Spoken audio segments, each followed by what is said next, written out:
Estás a punto de escuchar un podcast de Libertad Digital y Es Radio.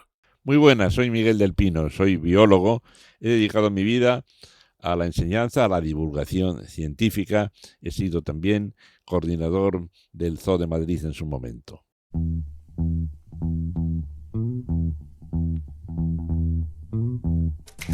Informe Miguel del Pino 1/4.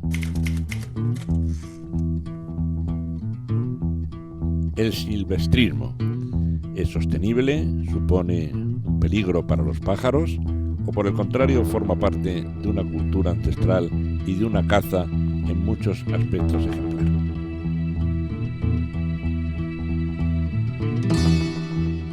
Se viene llamando desde hace muchas décadas silvestrismo a una afición.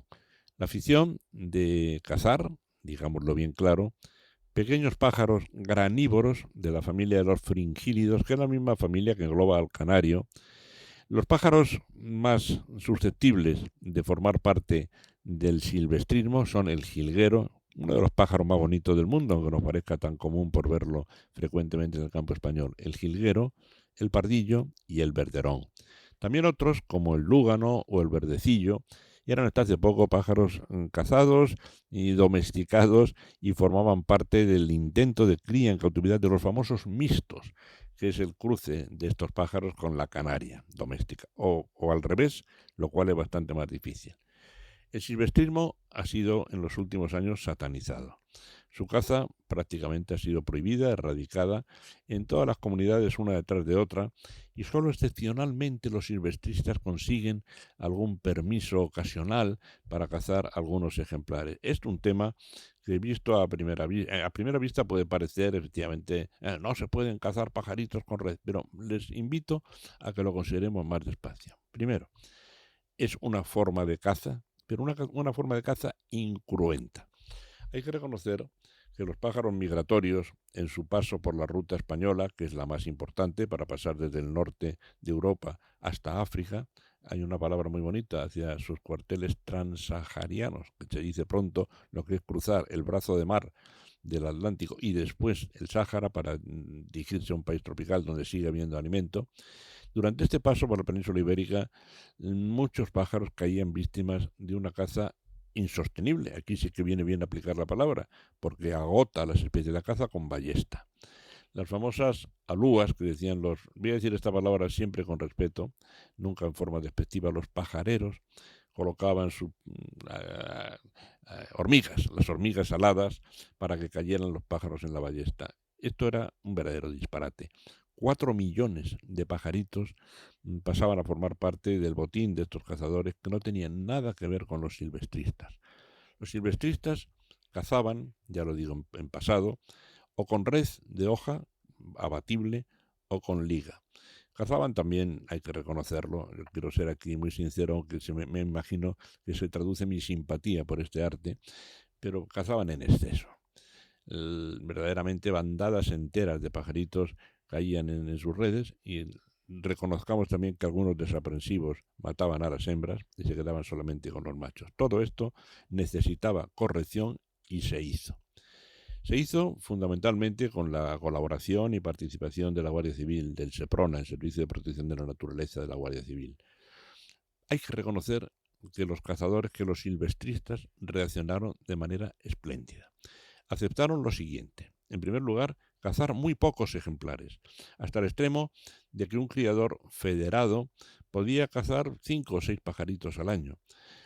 Podían cazar muchos más en algunas jornadas especiales, pero a continuación todo lo cazado, con presencia, repito, de la Guardia Civil, debería ser liberado después de ponerles una anilla. Por lo tanto, colaboraban también a la práctica científica del anillado.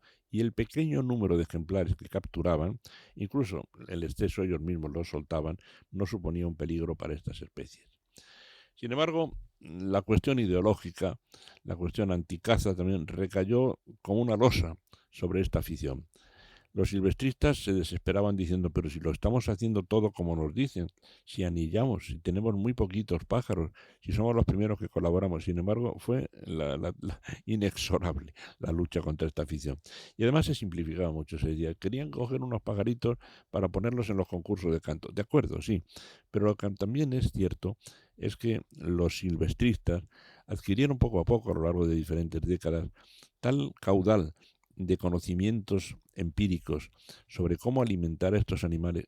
Es cierto que no se había conseguido todavía en España la cría en cautividad plena, que sería el objetivo, no tener que cazar porque ya se sepa cómo criarlos. Exactamente igual que ocurre con los canarios, con los periquitos, ¿verdad? Sin embargo, ellos han pedido la excepcionalidad de cazar un pequeño número de ejemplares muy corto, bajo control, y de ellos mismos comprometerse a expulsar de sus filas a quienes se pasen, entre comillas, en la caza, ¿verdad? Todo esto ha sido inútil y hoy día, aunque de manera paradójica, todavía se siguen celebrando concursos y exposiciones del canto, de los jilgueros, de los pardillos o de los verderones de manera poco menos que clandestina, o aprovechándose de las esporádicas autorizaciones que reciben de ellos. Se está perdiendo un verdadero caudal de conocimientos.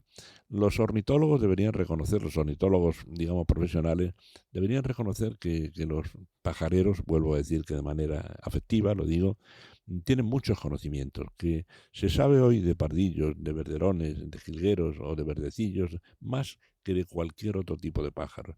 Y es por haber sido mantenidos por el hombre. Miren, una avioneta que fumigue sobre un sotobosque, sobre un bosque, en un momento determinado, en una hora de actuación mata más pájaros que todos los pajareros de red del año en España.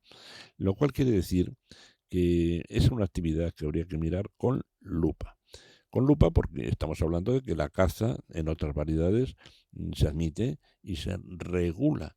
Regular siempre es mejor que prohibir en estos casos, sobre todo cuando existe ya una afición con un amplísimo bagaje de conocimientos, con una tradición de muchos años, por no decir de siglos, y que efectivamente el daño que pueden hacer a estas especies sobre las que actúan es mínimo en comparación con el que se puede hacer desde otros medios, como la intoxicación del bosque, como el exceso de plaguicidas, etc.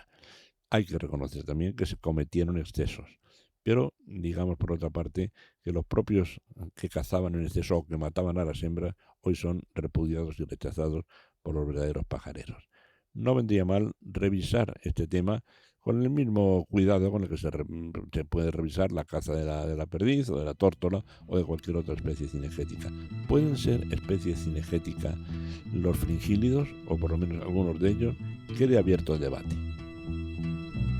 Muchas gracias y no olviden que el planeta debe estar a nuestro servicio y no a la inversa.